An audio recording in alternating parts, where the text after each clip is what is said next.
बहुत ही बढ़िया मैच हुआ आज पाकिस्तान और साउथ अफ्रीका के बीच में। आज एक्चुअली मैं पाकिस्तान के हारने से थोड़ा दुखी हूं।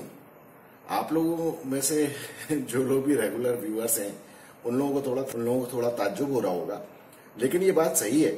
मैं चाहता था कि आज पाकिस्तान जीत जाए।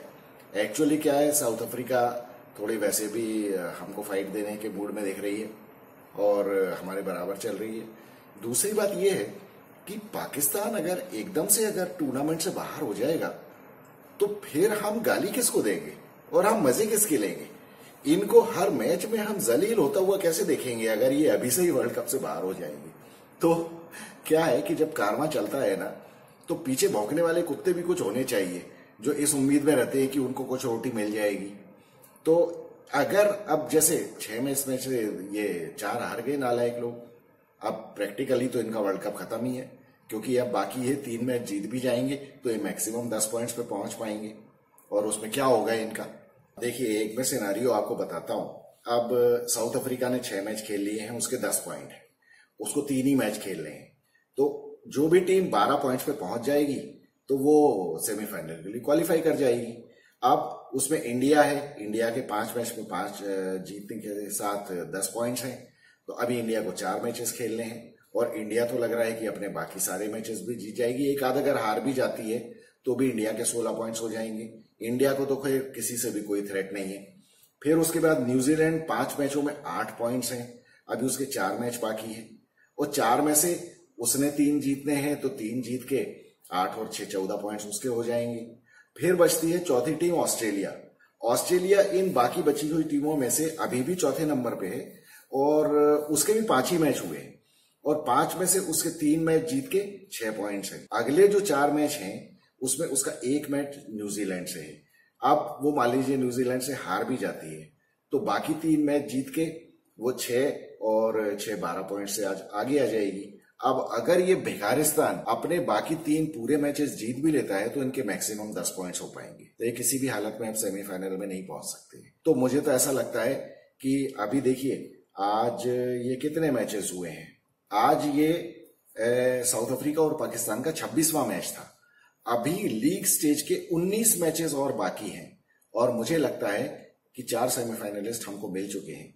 इतना ज्यादा क्लियर कट आइडेंटिफिकेशन सेमीफाइनलिस्ट का मुझे नहीं लगता कि कभी हुआ होगा, क्योंकि अभी 19 मैचेस बाकी हैं और इंडिया, साउथ अफ्रीका, न्यूजीलैंड और ऑस्ट्रेलिया चारों हमको सेमीफाइनल में जाते हुए दिख रहे हैं।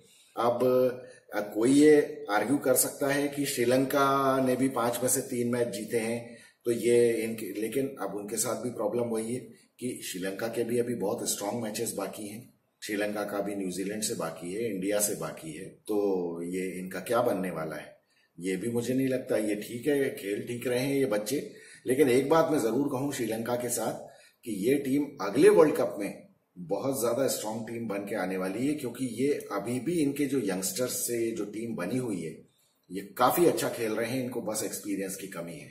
अगले 4 साल में इनको एक्सपीरियंस भी हो जाएगा अगर श्रीलंका क्रिकेट बोर्ड ने ढंग से वनडे मैचेस की प्रैक्टिस करवाई या अपने लड़कों को ढंग से कुछ कोचिंग करवाई। तो अगर ये इस कुछ करते हैं ढंग से तो ये आगे बहुत स्ट्रांग टीम होने वाली है। तो एक बार फिर से हम श्रीलंका का इमरजेंस देखेंगे आने वाले अगले 2-3 वर्ल्ड कप में। लेकिन डिपेंड करता है कि श्रीलंका क्रिकेट बोर्ड की कैसी हालत रहती है और उनकी कैसी अप्रोच रहती है। चलिए, coming back to today's match. आज बाबर आजम के पास सबसे पहला और सबसे अच्छा मौका जो था वो था कि टॉस जीत ले वो, और किस्मत से उसने टॉस जीत लिया और किस्मत से उसने डिसीजन भी बहुत अच्छा लिया। डिसीजन अच्छा लिया कि साउथ अफ्रीका को पहले फील्डिंग करने के लिए कह दिया, क्योंकि साउथ अफ्रीका चेजिंग में हमेशा गड़बड़ करती है, जो नीदरलैंड्स के अगेंस्ट हम देख चुके हैं और ये पहले भी गड़बड़ किया है इन्होंने। और वैसे भी पहले बैटिंग करते हुए उन्होंने इतने ज्यादा रन बनाए हैं इस टूर्नामेंट में कि पाकिस्तान के पास एक वही मौका था कि पाकिस्तान पहले बैटिंग करे और बाद में उनको प्रेशराइज करने की कोशिश करे, जो कि पाकिस्तान ने किया भी। लेकिन पाकिस्तान ने खुद ही बेवकूफी कर दी, जैसी कि वो हमेशा करते आए हैं। मतलब ओपनर्स तो उनके चल ही नहीं रहे, ओपनर्स से पीछे छुड़ाने के मूड में भी नहीं है। चलिए, अब्दुल्ला शफीक तो मैंने मान लिया, कोई बात नहीं, ठीक है, उसने 2-3 मैचेस में तो स्कोर किया है, लेकिन वो इमामुल हक को तो छोड़ने कोई तैयार नहीं है। ना वो छोड़ रहा है और ना ही रन बना के दे रहा है। पहला विकेट इनका 20 पे गिर गया, दूसरा इनका 38 पे गिर गया इमामुल हक, उसके बाद जरूर बाबर और रिजवान ने कुछ अच्छी पार्टनरशिप लगाने की कोशिश की 86 रन पे, लेकिन रिजवान आउट हो गया। रिजवान थोड़ा गलत आउट हो गया, वो अच्छा खेल रहा था मौलवी। और फिर उसके बाद बाबर का एक फ्रीक डिसमिसल हो गया। फिर उसके बाद साउद शकील और शादाब खान ने कुछ करने की कोशिश की, लेकिन ये पाकिस्तानी बल्लेबाज जो है ना, इन लोगों की औकात वही है, वो सेल्फिश जो कैरेक्टर है ना इनकी पूरे देश का, वही इनमें सब में कूट कूट के भरा हुआ है। बाबर 50 रन बना के आउट हो गया, साउद शकील 50 रन बना के आउट हो गया, जस्ट 50 रन बना के। और बाद में जब मिड इनिंग्स में उसका इंटरव्यू हुआ तो कह रहा है कि अल्हम्दुलिल्लाह मैंने आज बहुत कोशिश की थी और देखिए मैंने 50 भी बनाए। अबे गधे, तो 50 बना के बस हो गया तेरा? तो ये लोग, इन लोगों की मेंटेलिटी यही है कि अपने 50 बनाओ, जिससे आगे को कहने को हो जाओ मैंने वर्ल्ड कप में साउथ अफ्रीका के अगेंस्ट 50 बनाए हैं, तो अब आगे के मैचेस में मेरा नंबर बनता है। अब यहाँ पे पाकिस्तान में ऐसा होता भी है ना, तो सड़ी सड़ी टीमों के अगेंस्ट रन बनाओ, 50 रन बनाओ, 70 रन बनाओ और बस बढ़िया आगे के 8-10 मैच में पक्का कर लो। तो ये इमामुल हक किस तरह से खेल रहा है? ये घटिया टीमों के अगेंस्ट रन बना के ये लोग खेलते रहते हैं। इनके रिकॉर्ड में जाता है कि हाँ मैंने 50 बनाई, मैंने 70 बनाए, मैंने सेंचुरी बनाई, चाहे वो जिम्बाब्वे के अगेंस्ट बनाई हो। तो इस तरह से चलता है इनका। फिर तो जाके, अब ये तो मैं सोच रहा था कि ये कुछ करेंगे, आज मैं रियली चाहता था कि कुछ करें, ये कुछ बने रहें, इनको भी नालायकों को कुछ उम्मीद रहे कि ये कुछ कर सकते हैं वर्ल्ड कप में। लेकिन अब आज का मैच ऐसा हारा इन्होंने कि बेवकूफ कहें कि अब ये तो बिल्कुल टूर्नामेंट से बाहर ही है। अच्छा है, अब आएंगे जलील होंगे, हर मैच में जलील होंगे। और मुझे तो बड़ी खुशी है, वो वकार यूनिस रेडिकल पाकिस्तानी, उसके लिए, रमीजा बानो के लिए। अच्छा है, तुम्हारी किस्मत में यही लिखा है, तुम ऐसे घटिया देश से आते हो कि तुम्हारे हर मैच में आके जलील हो, तुम दूसरों की तारीफ करो और अपनी टीम के कपड़े फाड़ो और अपने बाल धुनो। यही होगा तुम्हारे साथ, तुम इसी लायक हो। ये अब पाकिस्तान में, पाकिस्तान की ये हालत हो गई है, वो जैसे वो कुर्बानी का बकरा होता है ना, कि अब वो जैसे जैसे दिन आते हैं कुर्बानी के, वैसे वैसे वो बेचारा परेशान होता है। तो अब ये हर मैच में जाएंगे और इनकी हालत बकरे जैसी होगी कि अब बस किसी तरह मेरी गर्दन काटो और मुझे भेजो यहां से वापस। ये हालत है इनकी। इनके साथ यही होना चाहिए। ये इनको मिल रही है सजा, ऊपर से ही मिल रही है। तुम ऊपर वाले की वो करते हो ना, तो ऊपर वाला ही सजा दे रहा है तुमको, और मिलेगी अभी, तो चिंता मत करो। लेकिन बहुत अच्छी बात है कि ये सजा तुमको भारत की जमीन पे मिल रही है, जिससे तुम सबसे ज्यादा नफरत करते हो, जिसको सबसे ज्यादा तुमने कांटे दिए हैं ना, तो तुम्हारी किस्मत में यही लिखा था, तुम यही जलील होगे सबसे ज्यादा। वर्ल्ड कप में 4 मैच लगातार हारने का रिकॉर्ड बनाया है तुमने। अभी तो देखो तुम्हारे क्या क्या रिकॉर्ड बनते हैं। ये रोते पीटते इन लोगों ने बनाए। वो इफ्तिखार बुड्ढा गंदा शॉट मार के आउट हो गया, उसको शर्म नहीं आती यार? अब तो अपनी उम्र सही बता दे यार, तू कितने साल का है? चलो, फिर उसके बाद क्या, इन लोगों ने क्या रन बनाए बेवकूफों ने? कुछ भी रन नहीं बनाए। 271 कितने 270 रन बना दिए इन लोगों ने। अब इसके बाद ये सोच रहे थे कि कुछ हो जाएगा, लेकिन वहां तो खैर साउथ अफ्रीका ने इनकी कोई कसर नहीं छोड़ी इनको बिल्कुल पॉइंट्स दिलाने में। अब किस्मत से या बदकिस्मती से वो क्विंटन डी कॉक आउट हो गया। वो शाहीन अफरीदी की शॉर्ट पिच बॉल पे उसने ऐसा मारा कि हाथ में ही दे दिया शॉट। और बड़ी उस टाइम मतलब मुझे तो बड़ा दुख हुआ, लेकिन क्या करे, कभी कभी ऐसा हो जाता है। हालांकि उसको भी बहुत पूरे मैच में अपना अफसोस हुआ होगा। फिर उसके बाद जब ये अपना बवूमा की किस्मत से उसका बुखार ठीक हो गया और वो आ गया बेचारे। रीजा एंड्रिक्स बदकिस्मती से बाहर हो गया, अच्छा खेलता हुआ। हालांकि रीजा एंड्रिक्स ने पिछले मैच में कुछ भी नहीं किया था, तो उसको तो बाहर होना ही था। दूसरी बात, बवूमा कप्तान है। मैंने पहले भी कहा था कि बवूमा जैसे फिट होगा वो आएगा अंदर और रीजा एंड्रिक्स बाहर होगा। बवूमा भी आउट हो गया, उसके बल्ले के ऊपर आ गई बॉल। हालांकि 2-3 शॉट अच्छे मारे उसने, काफी मतलब उसने नाक में दम कर दिया था पाकिस्तान की जितनी देर भी वो था वो। और फिर उसके बाद दोनों ओपनर्स के आउट होने के बाद ये अपना राजी वंडर हुसैन और मार्करम खेल रहे थे। राजी वंडर हुसैन का तो बहुत ही बैड लक रहा। मैं ये कहता हूं कि आईसीसी को ना ये अपना अंपायरिंग, जो ये अंपायर्स कॉल वाला डिसीजन है, इसको बहुत सीरियसली रीथिंक करने की जरूरत है। राशिवंडर हुसैन जिस बॉल पे आउट हुआ है और एलबीडब्ल्यू की अपील हुई, रिव्यू उसने लिया, वो पॉल राइफल एक नंबर का नालायक अंपायर है। वो अपनी जिंदगी में कभी बॉलिंग तो ढंग से कर नहीं पाया। मैंने उसको देखा है लाइव, जब वो आया था टीम में ऑस्ट्रेलिया की, तब से मैंने देखा है उसको। उसने एक मैच में ढंग की बॉलिंग नहीं की नालायक ने, और यहाँ पे अंपायरिंग में भी ऐसे डिसीजन देता है ये। इसके मैंने कई डिसीजन ऐसे देखे बेवकूफों टाइप के। उस बॉल के ऊपर कोई भी अंपायर उसको एलबीडब्ल्यू नहीं देता जिसमें राशिवंडर हुसैन को इसने आउट दिया है। और अगर आप लोगों ने देखा हो रिव्यू में, सिर्फ इतनी सी वो स्टंप को टच कर रही थी। अब इससे ज्यादा बदकिस्मती राशिवंडर हुसैन जैसे बैट्समैन की क्या हो सकती है। अंपायर्स कॉल, चूंकि वो गधे अंपायर ने आउट दिया था इसलिए वो आउट हो गया। इससे ज्यादा क्या बदकिस्मती होगी किसी भी बैट्समैन की, लेकिन बेचारे को हो गया तो जाना पड़ा। अब मुझे ऐसा लगता है कि अब इसमें देखिए, ये जो अंपायर्स कॉल वाला जो रहता है और ये जो बॉल ट्रैकिंग रहती है, बॉल ट्रैकिंग में अभी भी स्टैटिस्टिकल डेटा इतना ज्यादा नहीं रहता है कि आप इतना पिन पॉइंट कर सकें कि कोई बॉल इतनी सी स्टंप को हिट कर रही है। मुझे लगता है इसमें थोड़ा सा बेनिफिट ऑफ डाउट अंपायर मतलब ये बैट्समैन को होना चाहिए, और अंपायर्स कॉल वाला खत्म ही करना चाहिए। जब तक क्लियर कट स्टंप्स को हिट ना कर रही हो मोर देन 50%, तब तक डिसीजन नॉट आउट ही रहना चाहिए।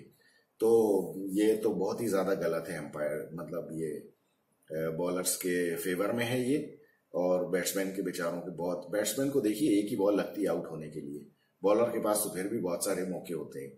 और ये केवल स्टैटिस्टिकल डेटा के हम प्रिडिक्शन के बेसिस पे अगर हम किसी बैट्समैन को सिर्फ इतना सा लगने से आउट दे दें तो ये बहुत ज्यादती है। तो अब इस तरह से वनडर हुसैन आउट हो गया। फिर उसके बाद मार्करम ने बहुत अच्छी बैटिंग की आज। और अब देखिए आज के मैच को देख के पता चलता है कि विराट कोहली में और बाकी बैट्समैन की अंडरस्टैंडिंग में और उनके टेम्परामेंट में और उनके कंसंट्रेशन में, उनकी गेम अवेयरनेस में और उनके गेम के ऊपर कंट्रोल में कितना जबरदस्त डिफरेंस है। जिस तरह से विराट कोहली अपनी इनिंग्स को प्लान करता है, उसे स्कोर देख के मालूम रहता है कि मुझे कब क्या रन बनाना है। आज क्लासन ने क्या किया, बेवकूफों की तरह शॉट मारने चला गया। जब आपको आस्किंग रेट 5 के नीचे है तो आपको क्यों छक्के और चौके मारने की जरूरत है। यही तो है जिसको कहते हैं कि गेम अवेयरनेस, कि आपको 5 के नीचे की आस्किंग रेट है, आप आराम से 4 रन बनाते रहो ना। आपके लिए पहले मैच जीतना जरूरी है। आप तो वैसे ही नेट रन रेट में बहुत आगे हो, आपको क्यों जरूरत है छक्के मारने की। लेकिन ये बैट्समैन का टेम्परामेंट है ही नहीं।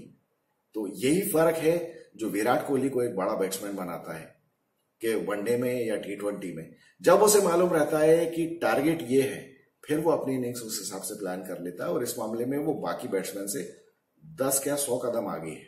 इसीलिए जब कभी वो गलत शॉट मारता है या गड़बड़ करता है, जैसे कि ऑस्ट्रेलिया के अगेंस्ट इंडिया के पहले मैच में उसने जो वो गलत शॉट मारा था, इस पे मैंने उसको बहुत क्रिटिसाइज किया था कि तुम्हारे जैसा बैट्समैन अगर ऐसा शॉट मारेगा जिसमें मिचेल मार्श ने अगर कैच नहीं छोड़ा होता तो इंडिया वो मैच हार गई थी। और आज हम इतनी कंफर्टेबल पोजीशन में नहीं होते। यही बात है, ये बाकी बैट्समैन ध्यान नहीं देते हैं। और उसके बाद क्लासन भी आउट हो गया, फिर डेविड मिलर भी आउट हो गया। हालांकि डेविड मिलर का क्या है, मुझे उसकी कैपेबिलिटीज पे उतना ज्यादा भरोसा नहीं है। ऐसा नहीं है कि वो अगर टिक गया तो फिर वो मैच ले ही जाएगा। वो किसी भी बॉल पे आउट हो सकता है, जैसे कि आज हो गया। पाकिस्तानी बॉलर्स ने आखिरी में अपनी पूरी जान लगाने की कोशिश की, क्योंकि उनकी तो जान पे बनी हुई है। वो तो आज का मैच उनको जीतना बहुत जरूरी था, इसलिए पूरी जान लगा रहे थे। तो मरते पड़ते गिरते कुछ भी कर करा के आखिरी में तो मैच बहुत ज्यादा इंटरेस्टिंग हो गया था, जबकि इनको 21 रन बनाने थे और इनके 8 विकेट हो गए थे। हालांकि फायदा इनको यही था कि ये घटिया भिखारियों ने रन बहुत कम बनाए। अगर इन्होंने 20 रन और ज्यादा बनाए होते ना, वही वाली बात है, ये लोग 46वें ओवर में आउट हो गए पाकिस्तानी। अगर वो 4 ओवर और खेलते, अगर ये 24 बॉल और खेलते और उसमें 24 या 28 बॉल इनकी बाकी थी जब ये ऑल आउट हो गए पाकिस्तानी, अगर वो 28 बॉलों में सिर्फ 28 रन ही और बनाए होते तो इनका स्कोर 298-300 होता। और तब साउथ अफ्रीका को प्रॉब्लम हो जाती और ये पाकिस्तानी आसानी से मैच जीत सकते थे। जिस टाइम इनके 8 विकेट हुए हैं साउथ अफ्रीका के, उस टाइम इनके पास 48-50 बॉलें थी। तो इनके पास बॉल्स का तो कोई प्रेशर ही नहीं था और उसी चीज का फायदा उठाया। लुंगी एनगिडी ने 14 बॉलें खेली और सिर्फ 4 रन बनाए।